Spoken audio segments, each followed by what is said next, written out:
আমাদের অনেক পেঁয়াজ দিও, বড় পেঁয়াজ আর আদা। ওই আদাগুলো দিয়ে দিয়েছি, আর নেই, দু একটা রয়েছে। রসুন আছে, হয়ে যাবে। হ্যাঁ,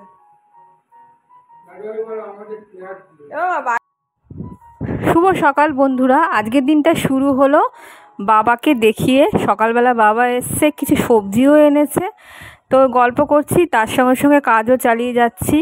আর এই শোকেসের উপরটা এত নোংরা হয়, যা করে মোটামুটি উপরটা একটু পরিষ্কার করে নিলাম। আজকে না অনেক দেরি হয়ে গেছে, তাড়াহুড়ো করছি। আর এই দেখো আমার বরের ঘাড়ে সেই লেগেছিল, সেই ব্যথা এখনও হয়ে আছে। তো কাজ থেকে ফেরার পথে গোপালের জন্য চন্দনের গুঁড়ো আর ভালো ধূপ এনেছে। ওইখানে ও যখন কাজ করে, ওইখানেই একটা দোকান আছে, কত রকম যে চন্দনের জিনিসপত্র পাওয়া যায়, আমাকে প্রায়ই বলে আমার সঙ্গে একদিন যাবে, তোমার পছন্দ মতো জিনিস নিয়ে আসবে। চন্দনের কাঠ থেকে শুরু করে অনেক দামি দামি সব জিনিস পাওয়া যায়। ঘাড়ে একটুখানি অমনি জেলটা স্প্রে করে দাও, সেটাই ঘাড়ে ব্যথায় কষ্ট পাচ্ছে, এই অমনি জেলটা স্প্রে করে দিলাম। আর পাশের বাড়ি কাকু এসে আমাকে ডাকছে, সকালবেলাও এসছিল।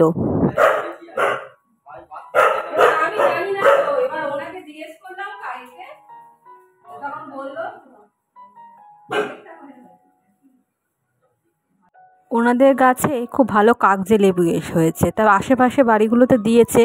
আমাকেও সকালবেলা এসেছিলো দিতে, তো আমি তখন বাথরুমে ছিলাম, সত্যিই বুঝতে পারিনি। তারপর পাশের বাড়ির বৌদিকে জিজ্ঞেস করলাম, ও বলে হ্যাঁ, বাবুলাল কাকা এসেছিলো তোমাকে লেবু দিতে। তো এখন এলেন উনি, সেটাই বলছিল। আর আমার কর্তা তো যন্ত্রণায় কষ্ট পাচ্ছে, তা আমিও বলছিলাম যে ওকে ওই স্প্রে করে দিয়েছি, ওই সেটাই বলছিলাম। আর বাঘা যা চিৎকার করছে, লোকের সঙ্গে যে কথা বলবো সেটাই বলতে দেয় না। বাবুরা দাদা লেবু দিয়ে গেল, গাছের হয়েছে। সবসময় খাওয়ার একেবারে ইয়ে পেয়েছে, খাওয়ার এখন মুখের কাছে। বাড়িতে ওই ঘুম থেকে উঠেই দেখে বেড়ালটা শুয়ে আছে, শুয়ে আছে। ওর এখানে ঠান্ডা লাগে, ওই জন্য ঘরের সামনে শুয়েছিল। হ্যাঁ, ওই সময় পায়, ওই খেতে হবে, খেতে হবে ওদের, ওই জন্য এখানে শুয়ে আছে।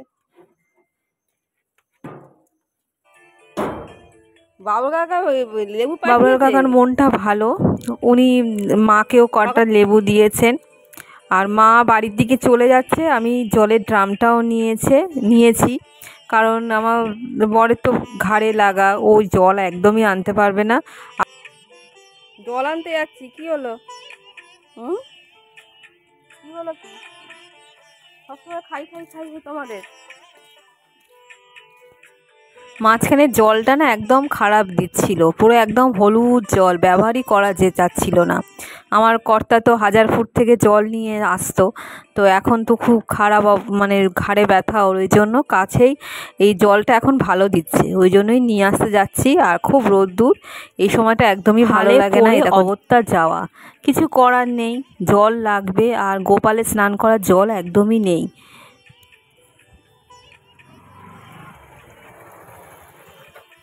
দাঁড়িয়ে আছি, জল ভরছি, জল না নিলে তো হবেই না, ঘাড়ে ব্যথা পারবেও না, এই জন্যই এলাম। সময়টা আসি না, যদি আমি কিছুটা সন্ধ্যেবেলার টাইমটাই আসি। জলটা যখন নিই, ড্রাম একদম ভর্তি করে নিই না, কিছুটা অন্তত উপরটা একটু খালি রাখি, মানে ভর্তি করি কিন্তু ওইটুকুভাবে করি না, কারণ হাতে লাগে, পারিও না। আর এখানেই দেখো বেড়া দেওয়া যে গাছগুলো, এই পাতাবাহার এত ভালো লাগে। আমাদের বাড়িতে যদি এই গাছগুলো লাগানো যায়, সেটাই ভাবছি, কি সুন্দর দেখতে লাগে না। এটা যে এক মাসিদের বাড়ি, আর খুব ভালো উনি। এই দেখো দুধ, ভাত আর আম ভালো করে মাখিয়ে দিয়েছি। কি দেবো বলো তো, এই গরম পড়েছে তো, রুটি তো খেতেই চাইছে না, আর চিড়ে দিলে অ্যাসিডিটি হয়, ওইটাই মাখিয়ে দিলাম। পাটালি বললাম দিয়ে দিলাম, পালিকে যদি খায়, ওটা চিনি বেশি খায় তো। তারপরে খেয়ে দিয়ে ও বেরিয়ে গেল, কারণ এত কষ্ট হলেও ওকে কাজে বেরোতে হবে। এটাই তো এই ভাগ্যের এই নিষ্ঠুর পরিহাস, আর ভাল লাগে না, সত্যি তাই। তারপর আমি দেখো ঘরের মানে সমস্ত ঘরগুলো মুছিয়ে নিলাম, যা প্রতিদিন করি। তারপরে এখন দই বসাচ্ছি, এই দইটা আমাকে বসাতেই হবে, গরমের সময় এই দইটা যেন শান্তি চলে আসে। মাঝে মাঝে ও যখন আসে একটু লস্যি করেও দিতে পারবো, আমিও খেতে পারবো। আর আমি না মানে সকালবেলার দিকে খুব একটা ভারী খেতে চাই না, কাজ করতে পারি না, শরীরটাও খারাপ লাগে। এই দই দিয়ে মুড়ি বা দইয়ের ঘোল এই দিয়ে মানে পেটটাও ভরে যায়, মনটাও ভরে যায়। দেখেছো, এই মেঝেতে শুয়ে পড়েছে, শুয়ে বিশ্রাম নিচ্ছে, খাওয়া দাওয়ার নাম নেই। বন্ধুরা সব ঘরগুলো মুছলাম, বারান্দাও মোছা হয়ে গেছে, শুধু সামনেটা একটুখানি মুছবো। সব রান্নাঘরটা টিপটাপ করে পরিষ্কার করে রাখলাম, রান্নাঘরটা টিপটাপ পরিষ্কার করে রাখলাম। সব মোছা হয়ে গেছে, ওদিকে বাসন টাসন সব মেজে উপুর করে, কালকেকার বাসন ছিল সেইগুলো সব মেজে তুলে দিলাম, সাজিয়ে রাখলাম, আবার উপুর করলাম, সব পরিষ্কার করে তারপরে স্নান করে এসে রান্না বসাবো। আর এই সব ঘরগুলো সব মুছলাম। ঠান্ডা পেয়েছে না, এই জন্য এখানে শুয়ে পড়েছে পাখার হাওয়ায়। ছবি তুলে নিলাম, দাঁড়া রিপোর্ট করবো। হ্যাঁ হ্যাঁ, এই তো রিপোর্ট করবো, এই তো পুলিশে যাবো। জানিস তাহলে ভিডিও করে। ও হ্যাঁ, হ্যালো ফ্রেন্ড, লাইক করে দিও, ভিডিওটা দেখাবো। টাটা। হ্যাঁ, মাছ মাছ দেখতে পেয়েছিস? মাছ দেখতে পেয়েছিস? তোরা তোরা দেখতে পেয়েছিস মাছ? ফ্যানের তলায় দাঁড়িয়ে দাঁড়িয়ে একটু হাওয়া খাচ্ছি। পুজো দিয়ে উঠলাম, পুজো সারলাম, আর ঘেমে গেছি। প্রায় 2টো বাজে ছিল, এখন রান্না বসায়নি, হয়ে যাবে, বেশিক্ষণ লাগে না রান্না করতে, আমার 1 ঘন্টার মধ্যে রান্না হয়ে যাবে। বাঘার মাংসটা আগে বসিয়ে দিই, মাংসটা আলাদা করে রেখেছি, মাংসটা বসিয়ে দিই, আর তারপরে ওইদিকে ভাত বসাবো। এই বন্ধুরা ভালো লাগে না প্রতিদিন এক কাজ, বল একঘেয়ে কাজ। তো এই মাংসটা বসিয়ে দিই, আর চালটা আমি ভিজিয়ে রেখেছি, এখানে চালটা ভিজিয়ে রেখেছি, ভাতটা বসিয়ে দেবো। আজকে মাছ করবো, মাছ আছে, একটু বাটা মাছ আছে, মাছটা জলের মধ্যে দিয়ে দিই।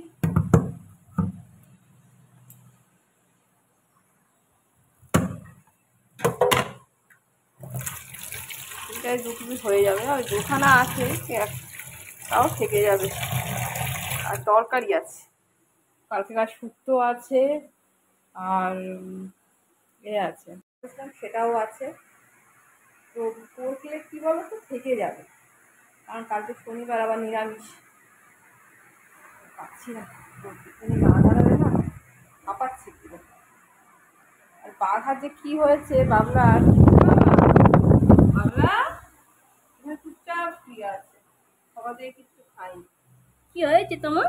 দেখো, এই দেখো, এই দেখো, সবাই দেখছে কিন্তু তোমাকে, সবাই দেখছে তোমাকে। হ্যাঁ, কি হয়েছে? মাংস খাবে না? মাংস একটু, বাবা মাংস নিয়ে এসছে তোমার জন্য।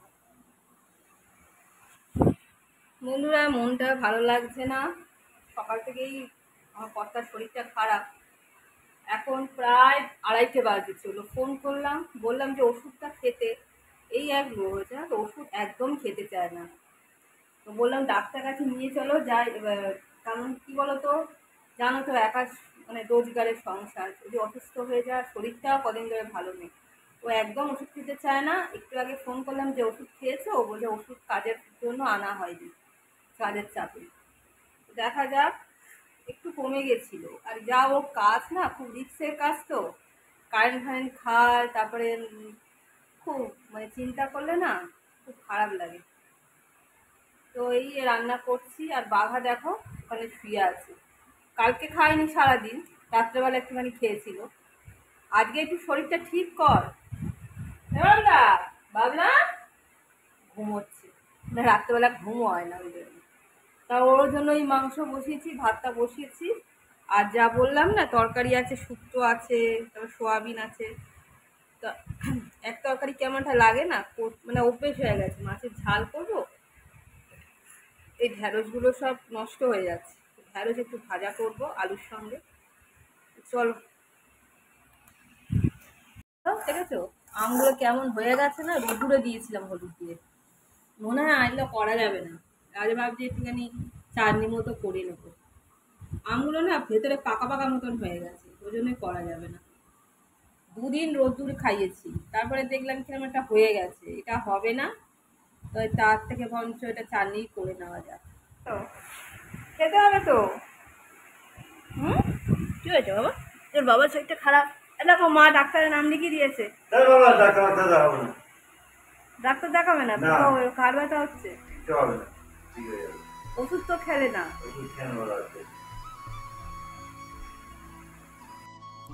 একদমই ডাক্তার দেখাতে চায় না, কত করে বললাম, একদম দেখালো না, বলে ওষুধ খেয়ে সেরে যাবে। এটাই বোঝানো যায় না কিছুতেই। কি বলবো বলো তো, একটা বড় সড়ো মানুষ, তাকে যদি এরমভাবে বাচ্চাদের মতো এ করা যায়।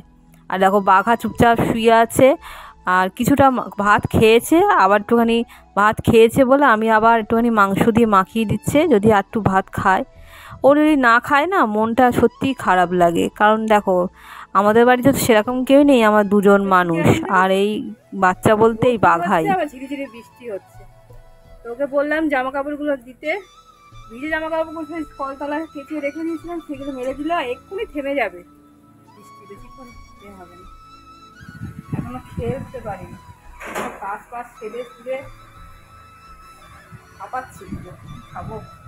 এই তো শুক্তো করেছিলাম,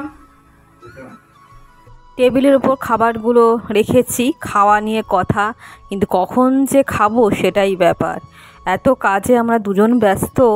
তো জামা কাপড়গুলো সব মেলে দিল, তারপরে আমার টুকিটাকি কাজ আছে, এই করতে করতে অনেক দেরি হয়ে যাচ্ছে। আর যেই বললাম না আমের যেই ছিল, সেইগুলো দিয়ে একটা আচার মতো করেছি, এই জন্য মাছের ঝাল। এই মাছটাই আমরা দুজনে ভাগ করে খাবো। আর ঢ্যাঁড়স ভাজা করেছি, ওইদিকে দেখালাম। আর শুক্তোটা এত ভালো হয়েছিল, কালকে গতকাল করেছিলাম। তুমি কি খাচ্ছ সচু বাবা? মন দিয়ে বাবা মাছ দিয়েছে, খাচ্ছে। ছোটু বাবা খাচ্ছে, বাবা মাছ দিয়ে, ছোটু বাবা মন দিয়ে খাচ্ছে। মাছ খেতে ভালোবাসে, তাই না বললে?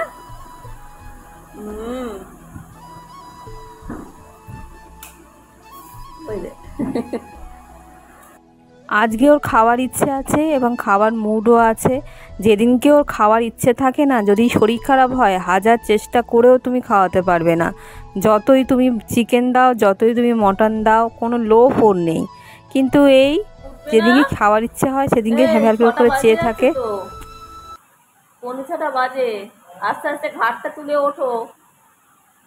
5:45 বাজে তো, ঘাড়ে ব্যথা নিয়ে করবে যে কমেনি আগের থেকে।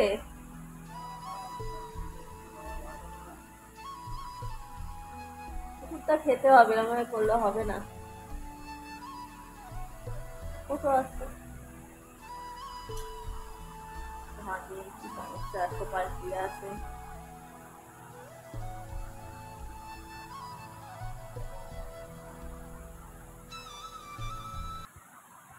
গুড ইভিনিং বন্ধুরা, এখন সন্ধে দিতে বসেছি। 2-3 দিন হলো তুলো নেই। তো এই দেখো তুলো হচ্ছে নেই বলে আমি আবার এইখানে কটা কার্পাস তুলো এনেছিল, এই ধূপ কার্পাস। তা ভাবছি এই তুলোগুলো পুরো সংগ্রহ করে নিই। এই যে তুলো বার করছি,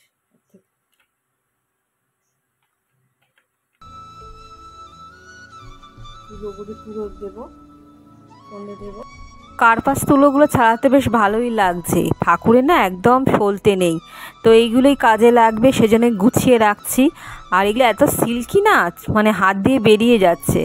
তো এইগুলো দেখো কত তুলো হয়েছে, দুটো মানে শিমুল তুলো থেকে, শিমুলে ওখান থেকে ছাড়ালাম, এতটা তুলো হয়েছে।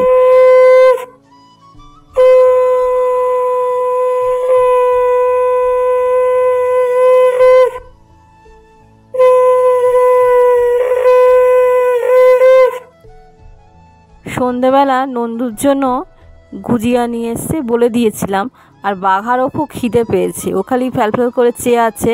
তো ওখান থেকে দুটো গুজিয়া দিলাম। আর আজকে আমার বর সন্ধেবেলা আমি ওকে ফোন করেছিলাম যে একটুখানি চপ নিয়ে আসবে, একটুখানি খাবো। তো আস্তে আস্তে 9টা বেজে গেছে। তো কি করবে, ওই জন্য এগ রোল নিয়ে এসছে। যদিও আমি এই এগ রোলটা পুরো খাবো না, আমি এই বাইরের জিনিস না বেশি খেতে পারি, যতটা পারি আমি ফাস্ট ফুডটাকে অ্যাভয়েড করি।